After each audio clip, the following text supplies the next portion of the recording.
नमस्कार, आप सभी का स्वागत है एनडीटीवी राजस्थान पर और मैं हूं आपके साथ शुभेंदु सिंह। और शुरुआत कर रहे हैं बड़ी खबर के साथ। झुंझुनू से इस वक्त की बड़ी खबर है, जहां प्रदेश के 90 निकाय अध्यक्षों को अपनी कुर्सी छोड़नी पड़ेगी। 5 साल पूरे होने से पहले ही कुर्सी छोड़नी पड़ेगी। और झुंझुनू में यूडीएच मंत्री झावर सिंह खर्रा ने इस बात के संकेत दिए हैं। कानून में 6 महीने का ही प्रावधान है, ये इस दौरान कहा गया झावर सिंह खर्रा के द्वारा। कानून में कार्यकाल पूरा होने से 6 महीने पहले चुनाव कराने का प्रावधान है और 90 निकायों का कार्यकाल जनवरी 2026 में पूरा होगा। तो इस बीच ये बड़ी जानकारी मिल रही है, 5 साल पूरा होने से पहले ही कुर्सी छोड़नी पड़ेगी। ये बात सामने आ रही है। झुंझुनू में यूडीएच मंत्री ने इस बात को लेकर के संकेत दिए हैं और इस बीच ये बड़ी खबर है। 6 महीने पहले चुनाव कराने का प्रावधान होता है, ये भी उन्होंने बताया। 2025 में सभी निकायों के जो कार्यकाल है, वो दरअसल 90 निकायों का जो कार्यकाल है जनवरी 2026 में पूरा हो रहा है और प्रदेश के 90 निकायों के अध्यक्षों को अपनी कुर्सी छोड़नी पड़ेगी। 5 साल पूरे होने से पहले ही कुर्सी छोड़ने के पीछे का कारण क्या है, इस बात के संकेत फिलहाल दिए गए हैं। 2025 में सभी नगर निकायों के एक राज्य एक चुनाव के तहत चुनाव कराने का राज्य सरकार का मानस है और हम इस दिशा में कदम बढ़ा रहे हैं। कानून में प्रावधान है 6 महीने का, लेकिन सामान्यतः ग्रामीण क्षेत्र और शहरी क्षेत्र की समस्याओं में और संचालन में बहुत बड़ा अंतर है। और अब जिस प्रकार की हम नगर निकायों की सीमा वृद्धि, सीमा विस्तार और वार्डों का पुनर्गठन।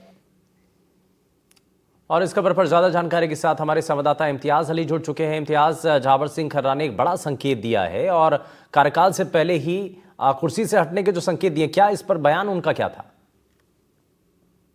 देखिए, आज एक दिवसीय दौरे पर यूडीएच मंत्री झावर सिंह खर्रा है, वो झुंझुनू जिले के दौरे पर थे और इसी के दौरान पत्रकारों से जो वार्ता चल रही थी, इसी दौरान उन्होंने एक बड़ा बयान दिया। उन्होंने कहा है कि जो वन स्टेट वन इलेक्शन होने हैं 2025 के अंत तक, यानी कि सभी निकायों को चुनाव एक साथ करवाए जाएंगे।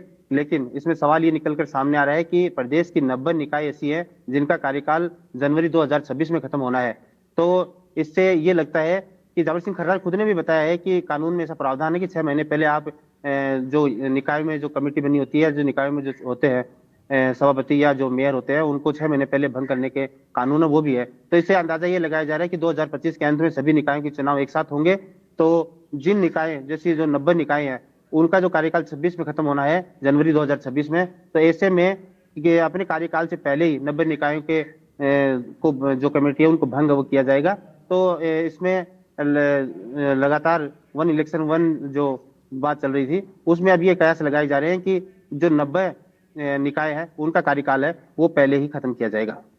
लेकिन एक टेक्निकल बात ये भी है कि भाई कार्यकाल खत्म होने से पहले ही उनको कुर्सी से हटना पड़ेगा। अब इसको लेकर के बहुत सारे लोगों के मन में सवाल होगा कि कार्यकाल तो पूरा होने के बाद ही चुनाव होगा, लेकिन जो संकेत दिए हैं उसका मतलब क्या है?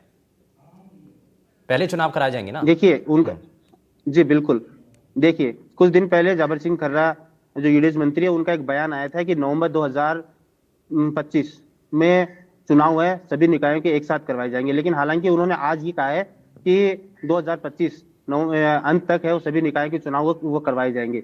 लेकिन इससे अब ये अंदाजा लगाया जा रहा है क्योंकि प्रदेश की जो 90 निकाय हैं उसमें झुंझुनू के 8 निकाय वो भी शामिल है, तो उनका कार्यकाल है वो जनवरी 2026 में खत्म होना है। तो इससे अंदाजा ये लगाया जा रहा है कि अगर नवंबर 2025 में चुनाव होते हैं तो जो 90 निकाय हैं उनको पहले ही भंग किया जाएगा और एक साथ चुनाव वो करवाए जाएंगे। ठीक है, यानी कि एक साथ निकाय चुनाव करवाए जाएंगे और इसको लेकर के फिलहाल ये बड़ा बयान भी है।